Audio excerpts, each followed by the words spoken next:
Yan o, ano tayo ng mais. Maglalaga tayo ng mais. Ang lalaki o. Diba? Itong ganito, isang basket. 25 real. Nasa kulang 400 pesos din sa Pilipinas. 25 real itong isang basket. 19 piraso yung laman. Binilang ko. Yan o. Ang lalaki o. Apat pa lang, puno na agad yung aking lalagay. Maglalaga tayo ng mais. Nalagyan natin ito. Yan.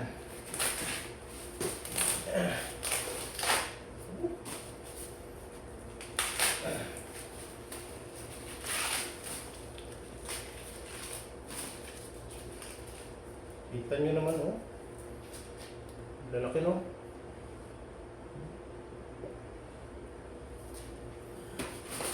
Lima. Yes, lagi maliliit.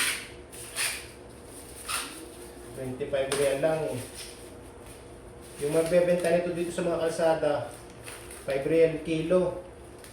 Nasa 10 real, apat na, yung nasa 10 real, pumapatak lang na ano yun, 5 piraso. O diba, tubong-tubo na sila. Kaya ako maganda kung bibili ito, bultuhan, madamihan agad. Kung gusto nyo ng mais. Kasi 25 real lang isang ganito.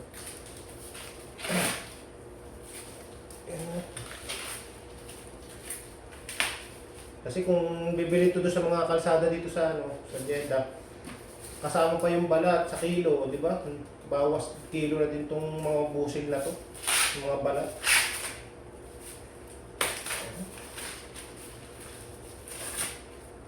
Ganda oh.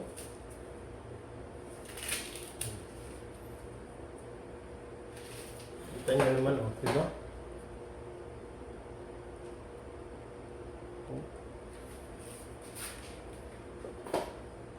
Yung piraso pa lang puno na. 2, 4, 6, 8. 8 piraso na oh. Okay na to, 8. Tama na yun. Kasi baka hindi naman din. Oh, baka matoyo pagka binuksan ko lahat. Okay, gawin ko siya para sigurado.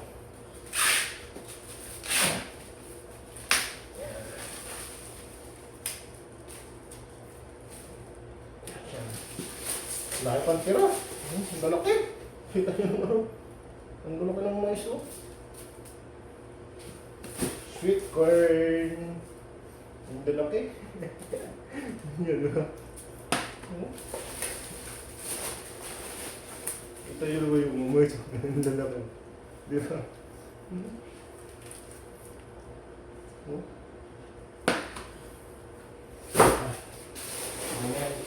Tama na. Okay na to. Ang ina na aking lulutuin. Yan o. Dito ko siya lulutuin sa pressure cooker para mabilis maluto. Yan. Nasa natin. Para mabilis maluto dito sa pressure cooker natin lutuin.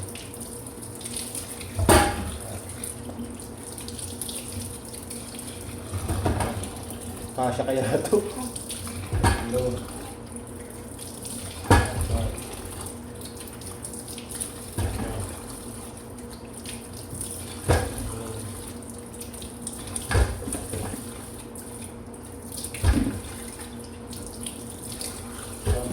Sakto. 9 na piraso. Oh, puno. Malaki na to. Yung dito siya na ito na ano na ito. 9 na piraso, sakto lang sa pressure cooker ilagay.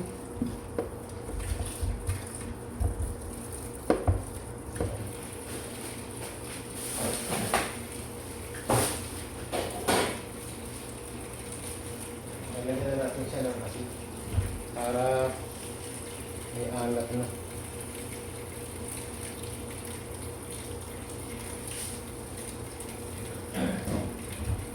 Para may konting alat na siya.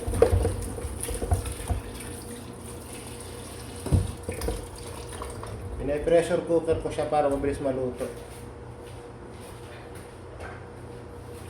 Ang ginagawa ko dito, yan. Kukulong ko siya muna ng pag tumunog na tong yung ano, yung whistle niya. Yan. Pag tumunog na to, aking aanohin na siya. Maguras ako ng 10 minutes. 10 minutes to 15 minutes, tapos papatayin ko, tapos tatanggalin ko na muna itong ano, takip para normal na, para kaserola na lang. Kasi para nakikita ko yung loob. Okay na. Ating isasalang na natin. Isasalang na natin dito sa ating mahiwagang kalan. Dito natin isalang.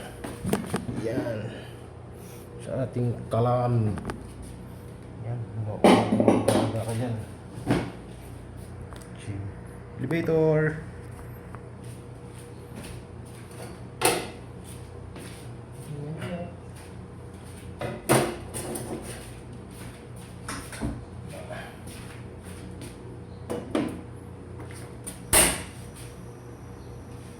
Yan.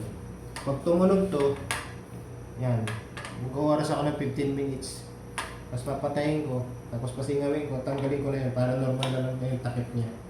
Ay papatong mo. Diba? Balikan na lang natin yung mamaya pagka tumunog. Para luto na.